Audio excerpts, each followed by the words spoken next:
I'm gonna change. There we go. What's up, y'all? It's your girl Candy J for another episode of Candyology. Listen, if this is your first time here, we got a treat for you today. Now, listen, we're going to be talking about a pretty sensitive subject, right? So, listen, if you're easily triggered, pause, come back and revisit this a little bit later, right? But we are talking about domestic violence. This is Domestic Violence Awareness Month, of course, along with Breast Cancer Awareness Month. And shout out to my sister AC, who's a breast cancer survivor. Woo, woo. Okay, so listen. If this is your first time here, hi. My name is Candy J. I am a certified clinical sexologist through the Dr. Rachel Institute and the American Colleges of Sexology. I specialize in putting the oohs and the ahs back into your relationship, but I do this by helping you to foster better communication. So that means I'm also a 7 Principles of Making Marriage Work Gottman leader. I am, so many things. Mocha marriage facilitator, marriage boot camp coach, everything that you need under the sun for therapy, I do it. But my specialty is premarital marital counseling. I love my individual counseling. They come to me all the time for all the craziness, and I love them so dearly. But most of the time, I'm handling premarital marital counseling. So listen. Y'all see, I got my peoples with me, right?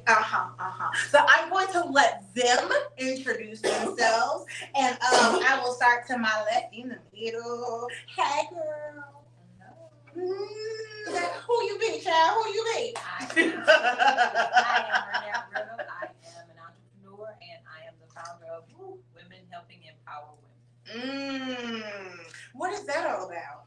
Women Helping Empower Women is just that we are an organization that helps empower women. We work with women in all areas. So from 3 years old to 93 years old. That's a big range, Miss Renette. Yeah. So when you say you help from 3 to 93, is that the mother with the child, or the auntie with the child, or the cousin with grandma, whoever? It doesn't matter who it is. It doesn't matter who it is. Okay. See. Don't y'all like her already? Mm-hmm. Hello. I don't know which name you want me to call you, so I'm gonna let you introduce yourself. Hi, dear. Hey. Hi, everyone. My name is Katie Ann, and I am the founder of Inspire Her. We are an organization that helps to inspire, motivate, and encourage women to transform their lives. And we do this by, empowerment, hosting events to help them to connect and reach to different resources that they did not have access to, and just to help them to better themselves over the course of a period of time. Yes. And before I let my sister to my right introduce herself, we are a part of the Inspire Her board on this side, right? And so we are collaborating with our other sister over here for a whole bunch of other things. And she's already my sister. So if y'all know Ace. Okay, hi AC. Hi everybody, I know it's your girl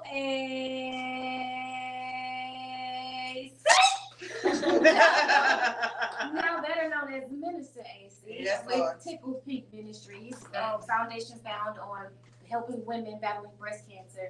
Also, not just the women, but the families, the children, the husbands, the mothers, the fathers that are helping women battle this disease. So stick with us. We got some great stuff coming. Thank you, ladies. So listen, I'm all about sisterhood and supporting one another. Right? And I think domestic violence is a topic that gets overlooked sometimes because so many people are scared to say anything about it. But I feel like there's power in your testimony, right?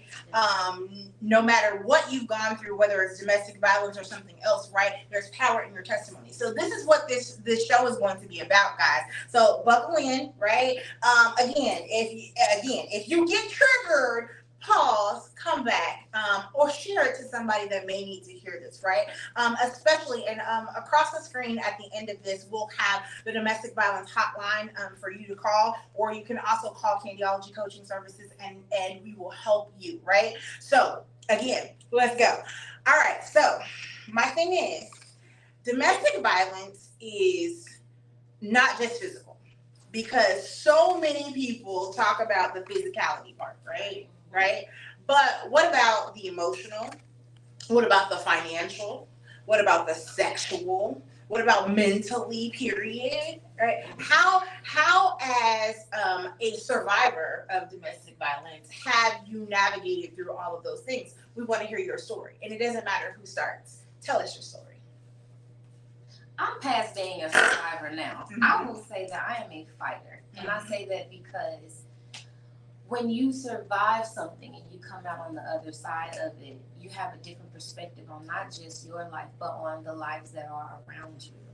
And so just thinking about your question, I know with me, a lot of those things came before the physical. And they were actually red flags or signs, but I didn't pay attention to them.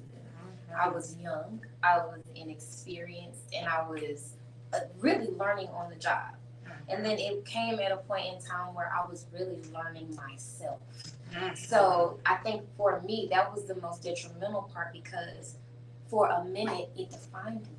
Right. And so just making sure, just checking in with myself and making sure now that I know who I am has helped me to cultivate a different attitude in the other areas of that when it comes to especially domestic violence. Absolutely. And here's the thing also, people also think domestic violence is just your romantic partner, right? It could be your mother, it could be your child, you know, it could be cousin, best friend, somebody that you call family, that's considered domestic violence, right? So in your situation, was it a romantic partner? Was it mom, dad, sister, brother? Who was it? It's for me, it was a romantic partner. And it kind of spiraled into, I'm probably segueing into something totally different. Go for it. I take it from the ladies, but it spiraled into other aspects of my life. Once I identified that and recognized that and was able to slap a tag on it and say, hey, this isn't right, this is what this is, I was able to notice it in other areas and aspects as well. So what were your red flags? You talked about that a minute ago. Well, the first one was the manipulation part. The first one was getting me to a place where it was easy for him to tell me what the narrative was, and not really looking at what the actual circumstances was in our relationship. So like, for instance, there was one time where we were together, and he was cheating, and the girl showed up, and when she showed up, it was like is this happening right here in real time? So, but I didn't know that was what it was until later on. And then later on, of course, it was, no, that's not what you saw. This is what you saw. But no, you can't tell me what I saw. You can't rewrite history. Right. So it already happened. It's in the past, right? So you can't go back and say, oh, okay, well, let me fix that and change it.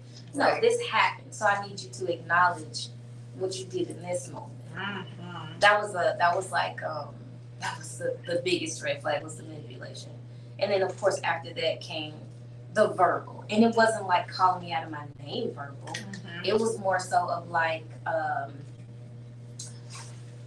you're not doing this right, or you're not woman enough for me in this area or in this aspect. And it's like, well, how do you know what it is to be a woman? So that was like the next major thing, and of course after that came the physical. We'll circle back around to that story in just a second. Ms. Renette, Lexi? Well, I think I totally agree that the manipulation is a part, and I think all of the items that you kind of called off first start before the physical, because they have to build you up to a certain place, so to speak, or build themselves up to a certain place. But it all kind of stems from the situation before you get entangled, if I may say, with that individual. So if they know that you've had a troubled past, or you have things going on, or you're not particularly close to your family or something like that, they take those things and they build off of those things. And then that's why family is so important. Right. You come into relationships and transparency. we don't always have to tell somebody everything about our past. We don't always have to tell somebody, and that's why it's important to heal also before Right. you get into a situation. Because when you've healed, you don't have to talk about it. It's not something that you feel like you necessarily have to share with that person. Now, I do disagree on that side of things. I don't feel like they have to know all of the full details, but I do feel like, and it's been proven in research that if you actually talk to and tell your partner who you're going into that relationship with, this is what happened to me, right? And identify those traumas and those triggers, then it helps them to they don't have to maintain the trigger, but they can't intentionally trigger you or not supposed to intentionally trigger you if they know that this is something that happened to you, right? I don't feel like you have to go into all details if that's not what you want. If you heal from it, hey, but sometimes that trigger sneaks up. I can see Very that. much. That's like taking someone to a landmine and saying, hey, walk over to the center. I'm not gonna tell you where the landmines are. Mhm. Just walk over to the center. Right. So I agree with you there too. I would let my partner know that I have been a victim of domestic violence. Right. And when it gets to a point where the triggers start to happen, unfortunately, that's when I'm able to say, okay, hey, that's a place for me that's off limits. Mhm. I don't know how you want to deal with it and how you want to go forward, but for me, that's a stop sign. You can't go there. Mhm.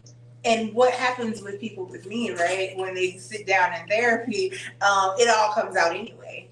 Because something happened and they didn't realize that it was a trigger from that domestic violence. Case in point, Connor, if you can turn that down for us. Case in point, like I have a couple right now that it's all he says is, "Hey," right?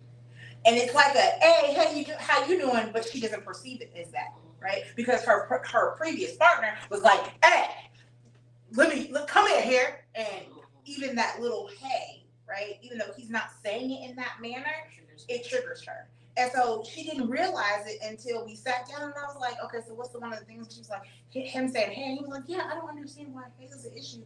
And then as I rolled out and dug deeper, they were like, oh, that's why. She didn't realize it at all, right? But she had disclosed to him about the domestic violence, right? But she didn't realize that was that trigger right there. So they had to talk about all of it. So it was very, very helpful. And you step into those landmines and then boom, right? Other things come out. What about you, Red? I'm sorry, Katie, and I think that's how you introduce yourself. I mean, guys, I go by Ida. Lexi, Kadian, it's still me. What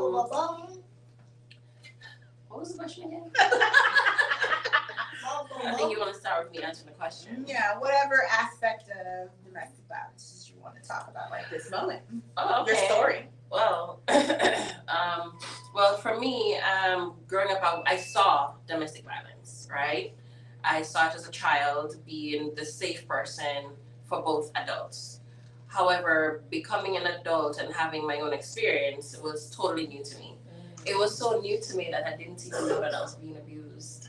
I lost my sense of self. I became a skeleton of who you see right now. And granted, I'm still trying to put the pieces together back right now, but I become an abyss. I was unable to even look into the mirror until someone was talking to me and I was just sharing, and then they're like, but you're going through domestic violence. I'm like, no, I'm not. You know, she's like, yes, you are. And I was like, I mean, there's no bruises, you know, they hit me once, but you know, it was just once. She's like, don't minimize it. That's the first thing. And I found that throughout the journey, I was minimizing a lot of the things, the verbals, you know, the calling me out of my name, having your friend call me out of my name, having your mother ask me to leave my own home that I'm paying the rent for. You know what I mean? Right. Rewriting, as you said, AC, rewriting the narrative. So because you're unable to see things through my eyes, you're now telling me it doesn't exist because, hey, what you say goes and what you say is golden. Right. But then the icing for me was the point where you recognize you're losing control, and that now sends you up the wall. You know, you no longer can say, hey, and I respond. You can't be childish, because I often say you're acting like a 5-year-old. Right. The tantrums. Right. Like, are we not able to have conversation as adults? Like, what's going on, you know? And all of this was new because the domestic violence I saw was purely physical. Yeah. Maybe there may have been mental and emotional, but I wasn't privy to it, you know? And then you have the other type of control. You don't get your way, so you disconnect me from the Wi-Fi. You disconnect my phone line. You're unable to track me. You know what I mean? It's crazy, and I'm an adult. Right. That was the hard part. So when I had to sit back and understand the psychology of domestic violence, it was a hard pill to swallow for even me to say I'm a domestic violence survivor. You know, that I think that's the first time I've said it. You know, because I feel like I was a survivor. I am a survivor. It took me 5 times to leave. I was kicked out of my home 4 times with my child at 42 degrees before Christmas. Can you imagine? Throwing my stuff out the house because you didn't want to tell me where my vitamins are? Right. No. Right. No. So the last time I got a text message that told me that I need to leave because for the last 2 weeks I decided that I'm not going to engage. It takes 2 to tango, right? So we are not going to argue if I don't respond. Right. So I had to learn to control my emotions now, to regulate. And that was hard because I wanted to yell and scream and, you know, convince you of my points. Hear me, hear me, hear me. But I was like, you know what? When you're talking to someone and they're not listening, what do? You stop. Exactly. You just get quiet. That's all I did. And you know what I used to say all the time, you'll hear me when I shut up. And I think that was probably the turning point for me, because something you said was, I didn't even want to admit that it was happening. It's like for men, they grow up, it's don't cry. Yeah. For women, for girls, it's be strong. You can take anything, you can endure anything. Right. What happens when I can no longer endure?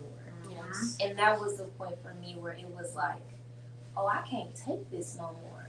Like, we have a child, and our child is about to be an orphan because something's going to happen. Like, if it clicks to me that you're no longer a safety person for me, if I start to feel you a threat, now you're no longer a threat to me, you're a threat to my child. Preach. So I gotta figure out how to get you out of here, and Right. that's dead or alive. Yes. So for me, that was a turning point, because I said, I have to be here for my children. I stopped choosing me and started choosing them, Yes. Right. and then I put God in it. Amen. And when I put God in it, it changed the atmosphere. Right. He would come home and it would be like, you could tell he wanted to fight, but it wasn't even that I didn't want to, I couldn't give it to him. God was like, shut up, I got this. Right. You asked me to intercede, I got this, but you gotta back out. Yes. Right. So it was a humbling moment for me, because I was pop off Patty. You make me mad, I cut you off. We fight. And I was a fighter. I'm fighting till somebody gotta go to the ER, or y'all gotta make arrangements, put them on a t-shirt, RIP. Yep. I'm fighting. So I realized I have to start thinking about those children. Right. And I think like that's a part that was really hard, because when my daughter started telling me that she hated him, it made me hate him too. But the part that was so bad for me was that it took that for me to hate him. And for me, it was a little different because this person was not my spouse, but my children loved him. And my family liked him until they realized. And for me, it was, I knew that I was in a bad situation, but walking away because of what is everybody going to think? Because we're that family, we're that strong, that fighting family, that you're not going to do this, you know, that type of situation. And then when you're forced to put God in the situation and ask God, you know, get me out of this. Because you know that you have to ask God to get you out of the situation when there's a gun sitting in your mouth. and you have to say, God, lead me out of this. Because you know that if God doesn't intervene, you're not gonna make it. And so for me, that was it, And coming from a Christian background, coming from knowing God myself, it was difficult because you have the guilt, you have the condemnation, you have the what are they gonna say, and you have this is not even your husband, you walked away, you left your husband because of domestic issues, and you are with another situation, and so you're walking out of one room into another room, and then it gets so bad that your family gets involved, because for me, this person wanted me gone so bad that they were willing to pull a gun on me in front of the family. Which at that point it became, you got to get out of this, because not only is your life in danger, but your family's life is in danger. Right. And I had never experienced this type of situation before. And so it was just like, what am I gonna do? Right. And I'm like, you know the source. You go back to God and you ask God to help you. And for me, it took God to get me out of that situation. Let's talk about it though. Cause listening to you guys speak, right? That the last straw for me was doing something in front of my kid, right? So we had a history, we were married. We had a history of him putting his hands on me multiple times in that marriage. Probably at least 7 times that I can remember counting, right? But this last time, and I'll go back and tell the rest of the story, but this last time, I said, if you do this in front of my kid, Colin was 2 at the time, I said, if you do this in front of my kid, I'm gone. So he had hidden from me that he lost his job, y'all, right? And so, mind you, his family was in collusion with that. And I used his phone for something. I wasn't going through the phone, but I think about what God wanted to reveal to me, right? So I picked up his phone to do something. I think my phone had died. And I was like, your sister is talking about, don't tell Kitty. Oh, okay, whatever. So I found out he wasn't working. And so I had gone by the house. He was hiding at his mom's house every day. And he was doing Amazon and Uber, I think, at the time. And so I caught him, and he got mad at me because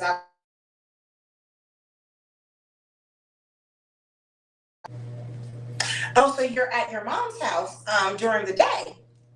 And he was like, no, I'm not.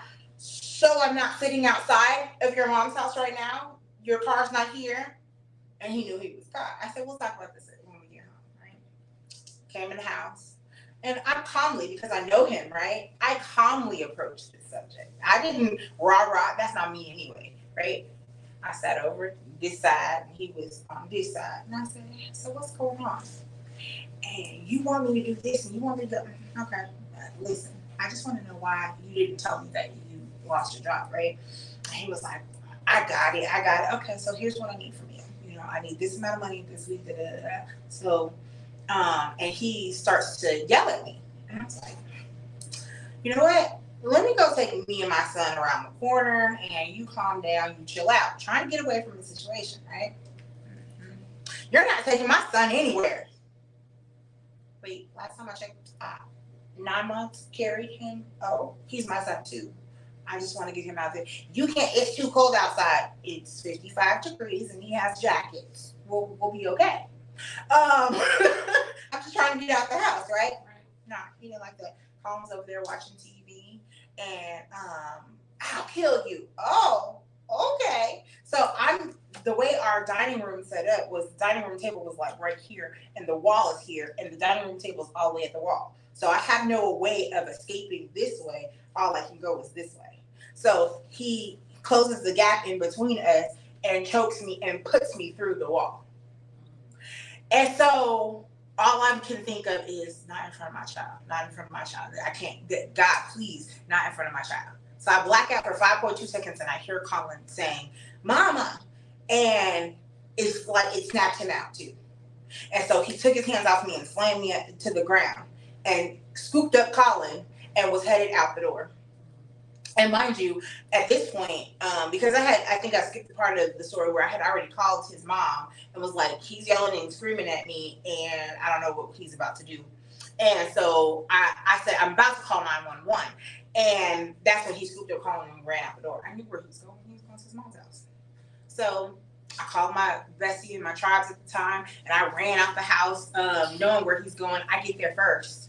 And she's like, well, what do you want us to do? Now, this is where family wasn't involved. Family wasn't the good thing, right? Because it enabled the bad habits. Oh, we don't care.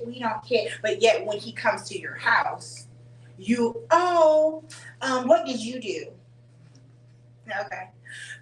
What do you want from me right now? I want my child, right? All I want is my child. Connor, mommy's on a podcast right now. I can't talk to her. All I want is my child, right? And she's like, oh, well, we'll give you your child. So when he gets there, they're like, oh, we don't want any problems. So they hand me my kid, but then they steal my kid. About a week later, they steal the kid. So there were so many manipulation tactics happening in this instance, right? And so when I say it's not only emotional, it's mental, it's physical, financial. Before this had happened, maybe 4 years before this happened, because he would get mad, he would just take all the money out of the account. Yeah. Bills haven't been paid. They're getting ready to bounce now because you're mad at me. Manipulation tactic, right? So I think about all of those different things when I think about domestic violence. I got stories for days, for real. And it's just, I think I was listening to you talk, and I was like, fear wasn't the motivation of being embarrassed or anything for me. It was, I don't have nobody here. And so besides my friends, right? And they already heard the stories, but it's like, I don't know if they did. It's not that they didn't take me seriously. It was like, if you still want to be in that, then we're just kind of hands off that particular type of situation. And I laugh because her and I have talked about this, and we didn't know each other at the time. And so it's just like, nah, he would have been dead. We pulled out something. He would have been hurt some kind of way, right? About it and praying about it later. I've never understood men hitting women. And men have this certain particular way of hitting women that's so degrading. It's like it takes everything from you and throws it in your face like, oh, you thought you were, but this is what I'm going to turn you into. Mm-hmm. And I think that that's the manipulative part of it, is that they take from you, and then what they take from you, you don't even want it back. Right. Like, just keep it. Mm-hmm. I'll rebuild it. And that's why I called it breaking to rebuild. Because they break you, but when you allow God to rebuild you back up, it's like you can never be broken that way again. I used to tell, my grandmother used to say the heart never breaks twice in the same place. Right. And that's so true, because once you learn, it's almost impossible for somebody to do you the same way again. So, I look like, even in my relationship now, I didn't tell at first, but it forced me to, because, so at this point, when I started dating my current boyfriend, I don't like saying boyfriend. I feel like I'm too old to have a boyfriend. So, my life mate. We had been dating for so with us, we started dating in middle school. And then, so we broke up, but we kept in touch with each other. So for us, dating again was just kind of relearning each other as adults. And then, of course, we're adults, so now we're doing adult things. But with that, it was like, so we're dating, we're like a month and a half into the relationship, we're out with the kids. And my ex is in the building, and I have no idea. So we finish, we have a good time, we go home, and then I go to his house. We're sitting outside in the car just talking, and my ex shows up.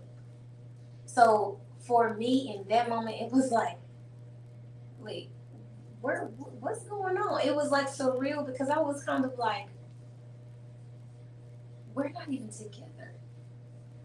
We haven't even been intimate at that point in almost 5 years. And so being in a relationship, it had probably been close to 4 years. So it was surprising to me that he was still triggered even though we were together. That's the connection I couldn't make. Like, we're not in a relationship, we're just co-parenting. So what's your issue with me? And he had someone. So I was just really confused because I didn't understand it at all. Like, it's okay for you to move on, but I can't. It's kind of almost like the one that got away situation. But And toxic. even we didn't have any children together. And like I said, eventually it did get to the point that it's not that I didn't want to.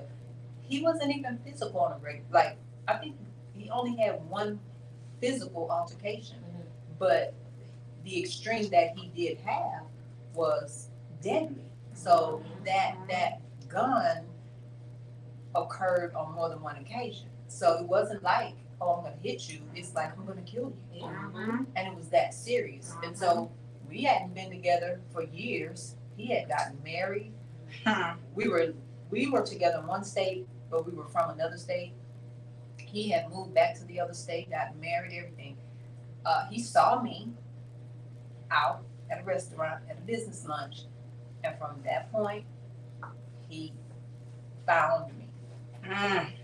When he realized that I was back in that state, he found me and act like nothing had ever happened. They do that really well, Right. don't they? Yeah. Oh, and don't try to talk to them about it. Mhm. Dinner, How dare you. wanted to, and I was just like afraid. And then I literally had to pray, and I was like, okay, God, why would you up? And then that was for me to know, you have to make a decision. You told me if I got you out of that situation, that you wouldn't go back. So don't make the mistake of going back, because this is real. And when a person that you have no ties and no connections with finds you, and you start to thinking about all those things in the past, and like I said, it wasn't like it was a physical altercation on a regular basis. It was the thought of, he has a motive, and he will kill me. Just finish the job, because I'm not going to be the one that got away. Crazy. Bunny boilers.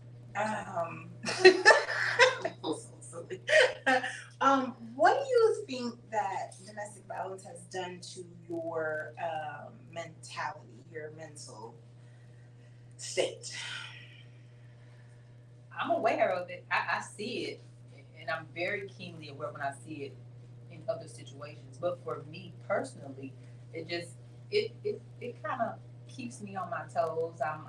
I don't want to say triggered, but there's certain things, and then I guess this also comes with age, because each milestone is like, okay, I ain't got time for this. Hey, don't raise your voice at me. I'm not a kid. Don't tell me what you, and don't try to pull me away from my family. Don't try to engage me with your family more than you want to engage with mine. We're not going there. So it makes me keenly aware of situations more, and then sometimes I have to kind of reel myself back in and say, okay, this is not that person. You have to give this person the opportunity to be them authentically, and not assume that they have this ulterior motive. So That's so true. That's so true. What about you? Oh, I struggled. I'm not gonna lie. I can't sugarcoat it at all. Mentally and emotionally, I struggled. No, I'm not gonna even say I struggled. I struggle. Like, my struggles are still current. Like, even in my current relationship, I do a lot of self-reflection because I think that I kind of delayed or hindered the progression of my relationship in the beginning because I didn't want to let go. I didn't want to let go of my vulnerability, for one. And then I didn't want to let him in. It was like, once I reclaimed my time, I didn't want to give it back out, but I didn't want to be by myself. Right. And it wasn't even that I didn't want to be by myself. He was available and I didn't want to miss him because he's someone that I've always enjoyed just a conversation. Like, someone who has called me every year on my birthday, who has thought enough of me to know that I think I'll celebrate a birthday before I celebrate Christmas. Because I don't believe in the traditional Christmas. I believe in the Christmas story. I believe that Christmas is dedicated to Jesus. So somebody who cared enough to keep that important note with me was somebody that I wanted in my atmosphere and in my realm. So I didn't want to miss him. But hindsight being 2020, it was kind of like, yeah, but how much damage did you do to him because you were trying to repair yourself? If I could go back and redo it all over again, I would do things very different. I would have taken a little bit more time on me. Because when you get in a relationship, now you're carrying the wounds of yourself, right? And then you're carrying the traumas of other people. Right. So I that's my only, and I'll tell you, like, domestic violence was the first time in life I've ever questioned God. It made me step back and say, God, I've been so good to you. Why would you allow this to happen to me? Like, I feel like I'm one of your number one servants. I say yes to your will and your way. I do what you want me to do. I'm at church every Sunday.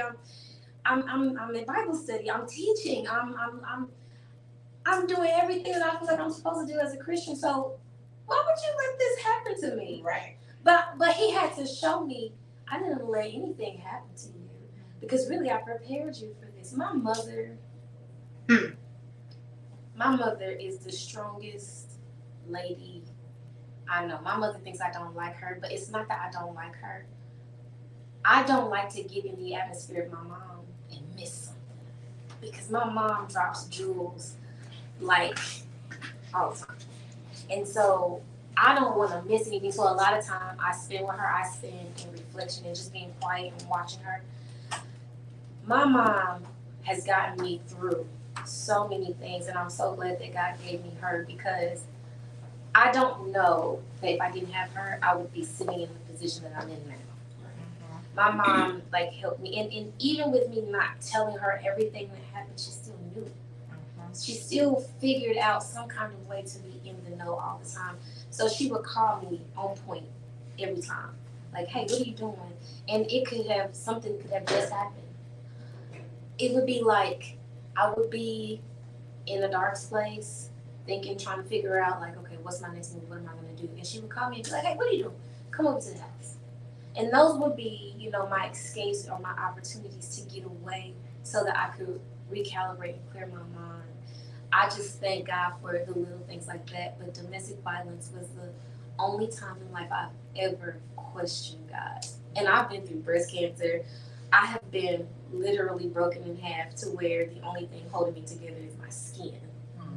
So to have to go through something like that and then come out of it and to still be able to question God, to me, it just shows that you have a lack of faith and that you don't trust God. And we have to learn, we don't know how to suffer.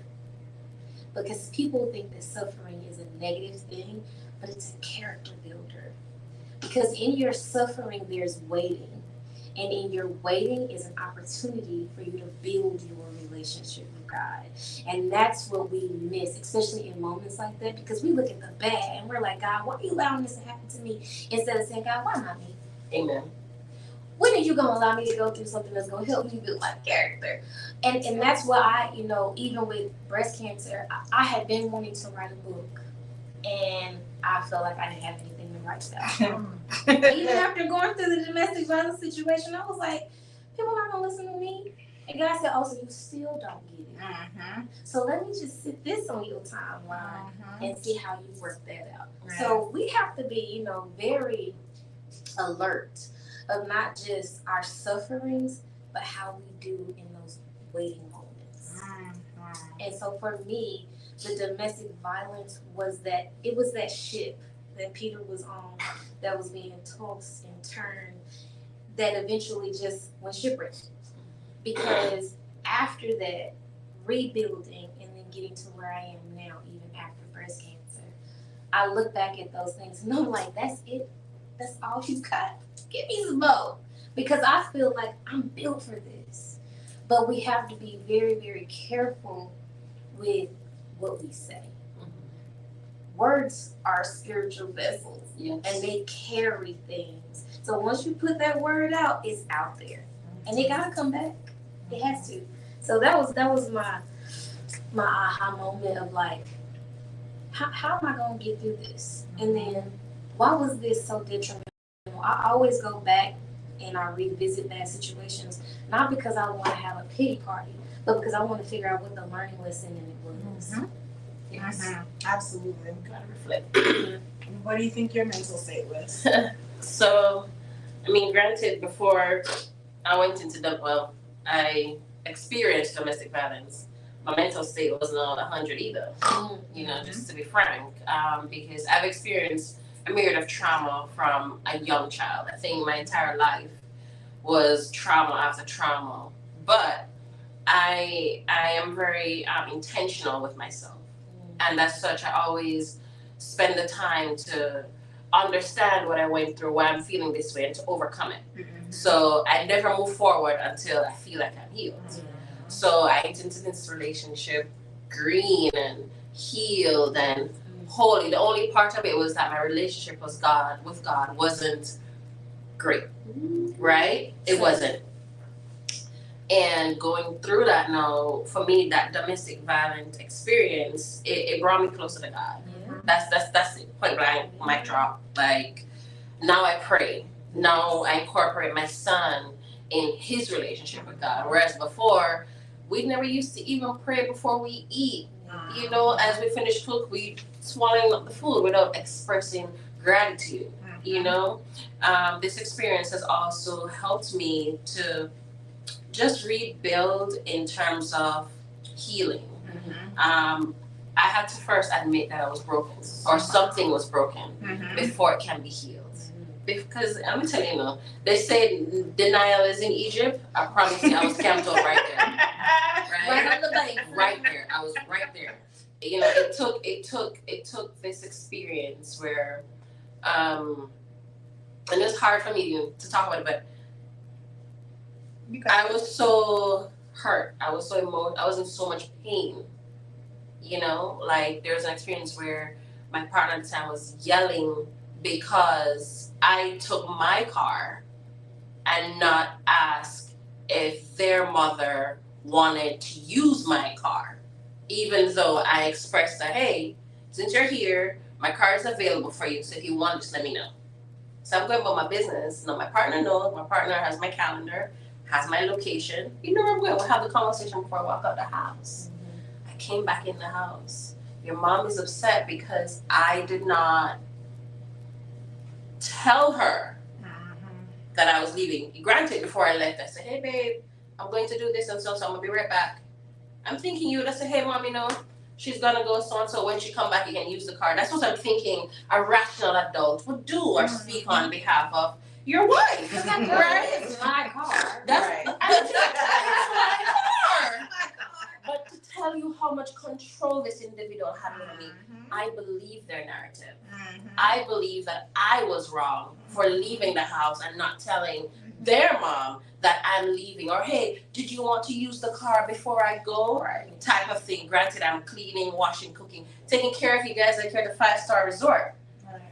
You know, I came home and the tone, the pain, the anger, I felt all of that pain from my partner. I'm like, are you okay? Can you feel like you in a lot of pain? Right. And then you left, right? But before you left, like I was so hurt. There's no place in the house that I felt safe, and the bathroom used to be my safe space. And now I felt like the bathroom was so hollow that if I went in there, you would hear me. I went into my room, I closed the door, and the bathroom door, I went into my closet. That's where I went to know. And granted, guys, I've never ever been in the closet. I've been out the closet from day one. Like, I've never been. I went back into the closet. I went into the closet for the first time in my life.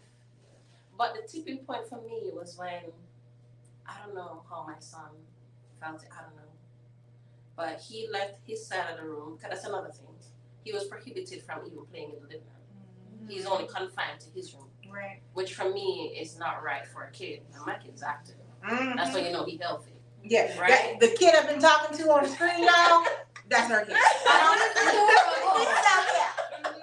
Right? You know, Connor left. He left his room. He walked past the kitchen. He walked past the living room. He come in my room. My door was locked. He opened my door. He opened my closet door. He never even hollered up, "Mommy." It wasn't like he was looking for me. It was as if he knew exactly where I was. Opened the closet door, hugged me. "Mommy, everything is gonna be okay. You're the best mommy in the world. We are gonna be okay." Right. At that point, I was like, "Oh hell no!" Canby, you said it. It was when it happened in front of your kid that it woke you up. It was at that point, and I will never forget. I was in a closet on the floor, and I was praying to God. I was like, "God, if you help me to get out of this, I promise you, I'm gonna give you my life. I'm gonna give you everything. I belong to you." Right. Right? For me, that experience taught me that I am strong, and that even in the midst of the darkness, that is where you see the stars. Right. So it's okay to be in this right now, but you know what? You're gonna rise above. Right. And you mentioned too, AC, why me? I used to ask God, why me? I said, God, like, I mean, okay, I know maybe the Bible says you don't condone me being a lesbian, but geez, you didn't have to, like, you know, Yeah. you could have given me another sign. You could have helped me overcome this or whatever. It taught me that, you know, it's okay to be alone. I never jumped into this because I was lonely. No, I didn't jump into this because I was alone. I jumped into it because I was lonely. It was a quick thing, right? It also taught me to take time to get to know people. Right. Right? So I'm not in, if I ever get to the point where I ever open to dating, You will. okay, you know, my thing is I'm dating for a year before I decide if I want to be in a relationship. And then now, similar to AC, like I moved out, I started to regain my power. My partner trying to recover that, and I realized the influence. I realized the trigger. I realized because familiarity is a hell of a thing, you know. Yeah. You know, granted, the bulk of the relationship is more pain than happiness. Right. But that glimmer of happiness makes you feel so good. It's like you almost want to give up the negative. Oh, and see, you're saying something right there because I never asked God to if you get me out of this, that was never my ask. Because I knew I could get me out of there. Because I knew I was in the wrong place. I asked God to take that taste out of my mouth. Because that's what keeps you stuck.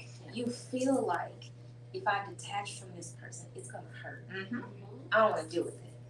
But if you take it out and you look at it for what it is, you're already being hurt. Right. You're being hurt to a point where if you don't get out fast enough, you won't even be able to repair it. I meet so many women who have been through domestic violence, who have been through just a violent childhood or lifestyle, that have stayed in it so long that it is consumed them. Like you look at them and you see them for what they've been through. Yes. Like Absolutely. I can't have a conversation with you because you have negative. Everything I say Just negative. is a negative. Right. It's a trigger. It's something that's gonna make you feel like I'm attacking you. And I don't wanna. I'm the blunt friend. But I'm gonna tell you. Aquarius. Okay, anyway. I'm gonna tell you exactly how it is. I'm not gonna sugarcoat it. I'm not gonna dance around it because that's what I want you to do for me. you're right. And when I was in that situation, it was my mom who said, I don't know what I did to make you feel like you have to stay in it. Wow. That hurt me because I was like, I've expressed to y'all already how I feel about my mom. So for her to feel like any of that had anything to do with her, that hurt me like to a point where I was kind of like, oh, how stupid am I? Right. And it wasn't that I was stupid. I had this thorn in my flesh that I felt like, okay, well, if you take it out, I'm gonna bleed out. Right. But sometimes you gotta bleed out because those thorns have to be removed. They have to be removed. Because they'll embed themselves in you and they will grow. Right. But what are some of the reasons that we stay? Right. That was where I was going in just a second. And then what are the steps that we take? Mhm. I mean, for me, Mhm. I guess I gave some of the reasons why, because of the guilt, because of the shame, because of the embarrassment, and because it was not physical. So there were no bruises or anything for anybody to see because it wasn't physical. But it was so emotional and so mental that it might as well have been, because you don't see a bruise, but mentally you're not yourself. Right. And you It's go us, into right. a realm of where people that know you're like, you're not yourself. What's going on? Mhm. Something's not right. And sometimes they don't tell you that they're seeing these things. Mhm. They're just talking amongst themselves, saying, Yes. you know, Yes, and and this when you is come this around, is the where room goes quiet. it goes Quiet. quiet. And this is where, like, we as women have to support each other Yes. and Mhm. be there for each other. Band together. And even just be transparent sometimes. Sometimes we don't like to talk about it, Mhm. especially when we feel like we've gotten past it. Mhm. So I can say for myself, right? I am the queen of wearing many hats. Okay, and I will walk into a room and you will never ever, unless you're close to me and I feel like I can be completely transparent, naked, completely. I am always going to light up the room, right? And I'm always going to be this bubbly person, and I will deal with everybody else's stuff, and I take it on, and then of course, because I'm there, I learn how to discard too. But I was hiding so much, and remember, I told you it wasn't, my fear was not of embarrassment. It wasn't that, because I'll tell you my story, right? In a 5.2, even when I was going through it, I'll tell you what's happening. But it was, I don't have anybody here. Like, yes, all of my friends, like, they're family, right? But they're not technically blood family. They don't have to take me in. They don't have to do anything for me, right? Technically, right? And I'm not going to a domestic violence shelter. That was just me. I'm not going to live on the street. I got a kid. Like, those were the things that were going through my head. So it was easier to stay with him than to try to do all of this on my own. Now, mind you, at the time, I had a bachelor's degree. I was a teacher. I had several different certifications. I was halfway done with my master's. No. I had already finished one of my masters. So in my mind, I had psyched myself out going, you can't do this on your own. You need his income. Mind you, he made less than me. I was the person that made more in the household, probably double what he made. Right? And so I had psyched myself out. Nope, there's nobody here. You don't have any support. What are your kids gonna do? Yeah, what's happening, right? And I can say, going back to the mental state question for a second, when I did get out, it was a whole year of depression. And I was a walking, functioning depressive, because you didn't know I was depressed, because again, hey, good morning, how y'all doing? What's going on? Are you okay? You doing all right? Well, you know what, let me pray with you, or, you need somebody to talk to right now? I got you, right? Take on everybody else's stuff. And if you would ask me, how am I doing? Oh, I'm good, I'm great, girl. And going home and crying myself to sleep. I remember doing Marco Polos with him. If y'all know what the Marco Polo app is where it's literally like Marco Polo, you can leave little videos and messages for the other person, right? And so I would leave him Marco Polos, crying my eyes out, because that was my therapy right then, because I refused to go to a therapist at the time. And not because I didn't believe in therapy, of course. It was, I'm in too much of a transition. I don't know, I shouldn't allocate funds to this or that and to this, because no, not right now. Knowing all of my friends was like, yeah, you gotta go to see it. I know. However, I got y'all to talk to. No, but I was leaving him these crazy Marco Polos, y'all, bawling. Why couldn't you just love me like I needed you to love me? Yeah, craziness. But as I watched them back before I deleted them all, I was like, this is how I was. I wasn't talking to him, just him. I was talking to God too. I was like, God, listen. I need this to be taken away from me. And this is the only way I know how to do this right now. I got to talk it out. I gotta continue to talk it out. And I can't inundate my friends with it, even though at the time they were like, well, what's going on? Tell us what's happening. No. I'm good. What you need? I got you, because that's always been my ministry and my masking, right? Of servanthood. So putting all those different hats on, it's like, it's natural to me, because y'all know, if y'all been here before, you know I'm PK. So that's what I do, right? And I think when I hit rock bottom of depression is when I went, I gotta let this go. I gotta let this go. So I went to therapy. And I started pouring out. I had journals. If anybody knows me closely, I love journals. And so I had journals probably to fill up this table with all my thoughts and my things that I had said. And she was like, you already been therapizing yourself. But I got to read some of this stuff out to you. And so I started reading out. And we were dealing with it one thing by one thing. So you asked, what should you do? Number one, if you're stuck into that situation, right? Number one, you got to acknowledge that you're in the situation. That's number one. It's acknowledgement first, because if we don't acknowledge it, that this is what's really happening to us, we're in some type of domestic violence situation, then how are you going to get out, right? You can't get the help and the support that you need to get out, right? First of all, second of all, after you acknowledge it, second of all, what's your plan? Okay, because some of us are in different types of domestic violence situations, because some are in, they got locked. If you even try to walk out the door, they're going to shoot you. They're going to kill you. They're going to do whatever they can to make sure that you can't leave. And others, it's like, oh, I'm going to take all your money so you can't leave. Or, oh, I'm going to I'm embarrass you, because that's what the thing is. I'm embarrass you and guilt you into staying because you don't want this on social media or at the church or at your job, all kinds of things. So let me pause right there for a second. What do y'all think social media has done to domestic violence in a positive and a negative light? What do you think it's done? Well, definitely in a positive light, it's given us platforms such as this, Right. That we can talk to one another, that we can help one another through spaces of time to get people out of those situations.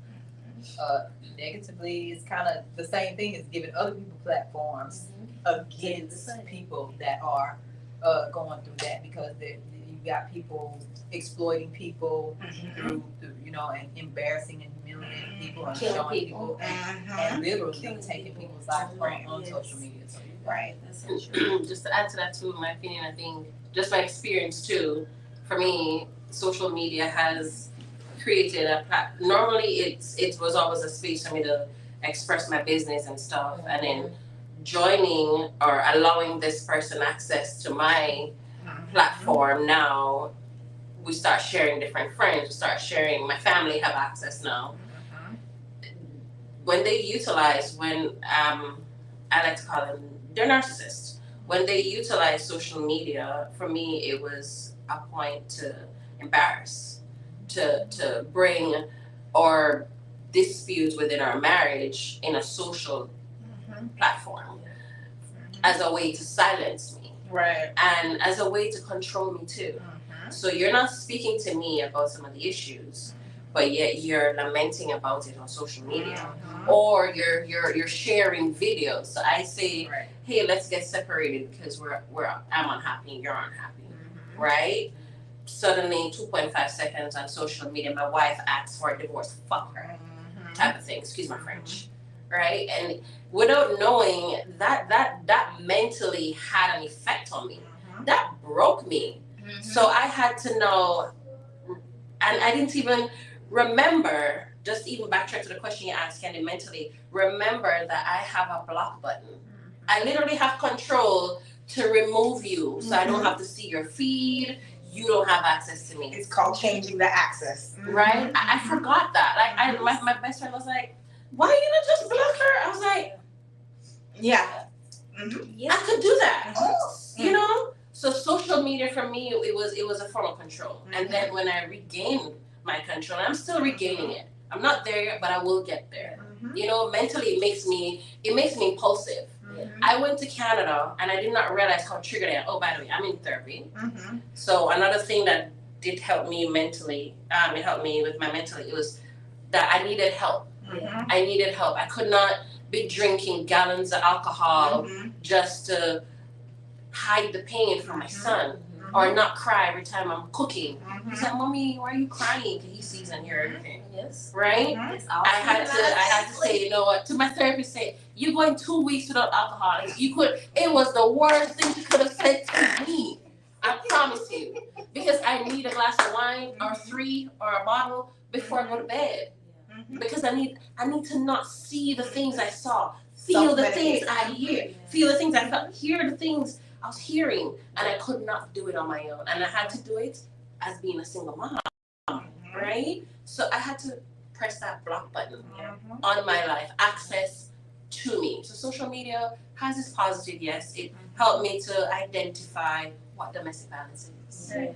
educate myself. It's not just violent, Absolutely. you know, and then you don't have to give access to everyone to your life. I was in Canada and my son was in the cart and we're pushing and my best friend Nashara was there and we're walking in Walmart, a hanger was on the floor. I ran into the hanger. Connor and myself jumped so much, like Nashara was like, "What's going on with you guys? It's just a hanger." And to even know when you're in those type of situations, it affects the kids. Yeah. Connor jumped because I hit the cart. Mhm. Because we both have PTSD now with sounds. Because this person, because we remove access, came to our door, banged the stuffings out of our door. Mhm. I was frozen. My son was like calling our friend, "Can you come save us? Mhm. Can you come help us?" Mhm. That's Nothing ever just happens to you. Right. no. It doesn't just happen to you. So Right. now mentally, now he's enrolled in therapy because he needs to process. Mhm. And he needs somebody other than you. And to talk he needs to. to right. Yeah. Because I realize when he's talking to me, I think he holds back because he sees that I It's hurt. right. No matter how I try to have on a brave face, Mhm. you know. Right. So that mental thing is not just mentally what happened to us women, but if our kids are in the environment, Mhm. it affects Right. them too. Right. Why we See, so you remember I said I was pop off Patty. Mhm. So a part of my social media thing was never ever learning it. Mhm. Like, so if you go look now, I've been struggling, y'all. Oh yeah. So if y'all know any social media, help me, Lord, help. I posted a message yesterday. Let me just put an apology out there. I posted a message yesterday. It was cursing. I didn't try to do it. I didn't know it, and I can't delete it. So help me. Say with me. But I can delete. with social media, I learned not only blocking, but deleting. Mhm. So now, I'm when I say I have the gift of goodbye, Mhm. when I cut you, I do people good. I do people good. real good. I pray nothing but the best for people. I pray that God just continues to grow people and to put his love in people, because that's really the only way to change the world. So when you do me wrong, it's nothing for me to just say, yep, nope, done with you. Mm-hmm. Nothing. So I learned, even just with social media, I can't just block you. I gotta delete you. Mhm. That way, your page, whatever's attached to it, I don't want to see it. I don't want to see anybody's comments. I don't want to see anybody's posts. I don't want you DMing me. I don't want you. When I feel like if you don't know how to treat me and love me and care for me the way God has called you to, you need no access to me whatsoever. Mhm. So in the aspect of domestic violence, social media for me, Mhm. it kind of numbed me because I saw the good and the bad. And as a minister, it made me pay attention to everything. Mhm. So it made me think about the man who's hurting the woman who's hurting the man, Mhm. the people, the parents that are hurting the children. Because at the end of the day, our future is children. Yes. Children are our future. Mhm. When Whitney sang that song, I don't realize they knew exactly what they were saying. Children are our future. So if you damage your children, you're damaging our future. Right. And if you have a future of damaged minds, imagine what that would be like. But that's what we're living in now. Mhm. We're living in a world full of men who were raised by single women who were damaged. Mhm. We're living in a world of single women who were raised by single women who were damaged. And we live in a world of people who have just been damaged. Hurt people hurt people. Yes. And so it just keeps going and keeps going and keeps going. But I tell my daughter all the time, positive people give people positivity. Mhm. The negative things that people say, flip it. Mhm. If you learn to look at the other or the opposite end of the spectrum, for not just the good but the bad too, then you'll always be able to stay grounded. Yes. And that's one thing that I think that is taken from you is your grounding, your foundation. If you notice, they'll start there. I'll kill you. You'll kill me. You'll stop God's breath in my body. Is what you're telling me. You'll separate me It's all from the about only control. one that's created me. Right. No. So learning the gift of goodbye, and then I don't play with it. If I tell you bye, and I tell you bye, it's bye. I don't allow you to be friends because as an Aquarius, the one common thing that we'll say is when we break up, but we can still be friends. I'm not mad at you, Right. but when I have to break up with you like that, I don't want to be your friend. I don't want to be your confidant. I don't want to be your 2 a.m. call. You can't call me if you're on the side of the road. Fine.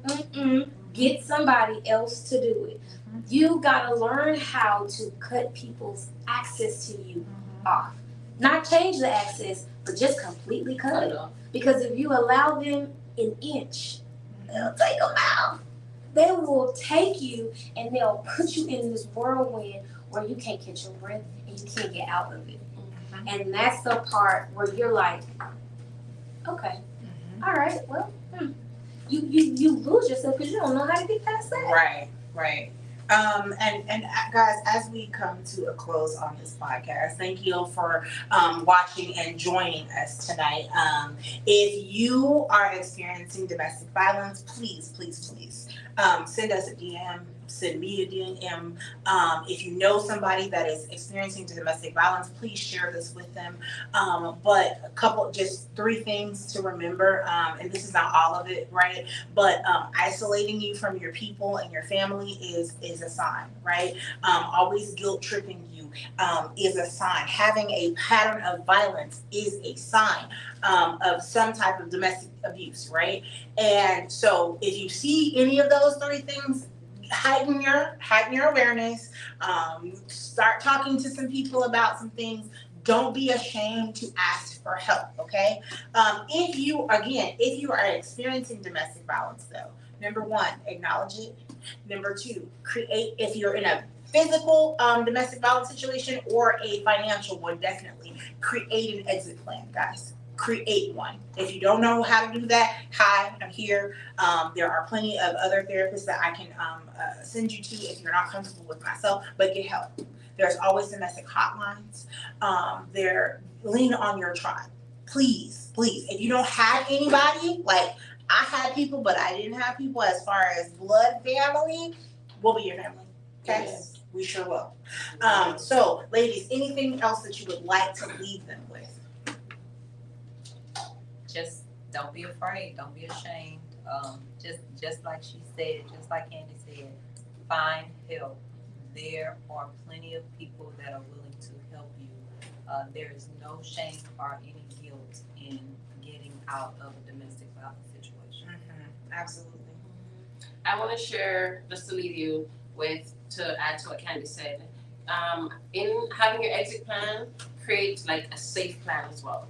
Like we're immigrants, and one of my safe plans was to ensure that all my documentations were in my car, without even knowing initially. But I just decided that hey, I'm gonna put that in, and pray to God, like God has you. In moments where you feel like you're alone, we have no friends or family when we just came to Texas, and now I have a tribe of strong women. I feel blessed and fortunate. Just pray to God, because I had to ask God to connect me, give me family here, and that's exactly what He did. He gave me what I needed, not even so much what I asked for.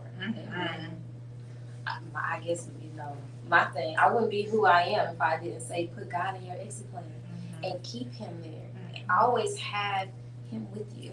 The flowers may fade and the grass may wither, but the word of God remains the The same. So if if you are faith-based or you're not faith-based, find you something to anchor yourself in. For me, it was God. It was the Bible. For you, it could be anything, but let something ground you and anchor you so that you know how, that when you get out of that, you know how to rebuild you. Because the first thing that you need in order to rebuild is a strong and a firm foundation. I know this one thing that I always, well not always, but this lady used to tell me was little girls who dream become women with vision. So always be a woman with a vision, not just for yourself, but for the world around you. Amen. Guys, again, thank y'all so much for joining us. And please come back for more podcasts, for more relationship tips, mental health tips. And this is not the last time you will see these beautiful sisters on my screen. Okay. Have a wonderful day. Thank you so much for watching Candyology. Right, and then press in on the right hand side. Yeah. Okay, before y'all move, can I get a group pic? And can I? My bad.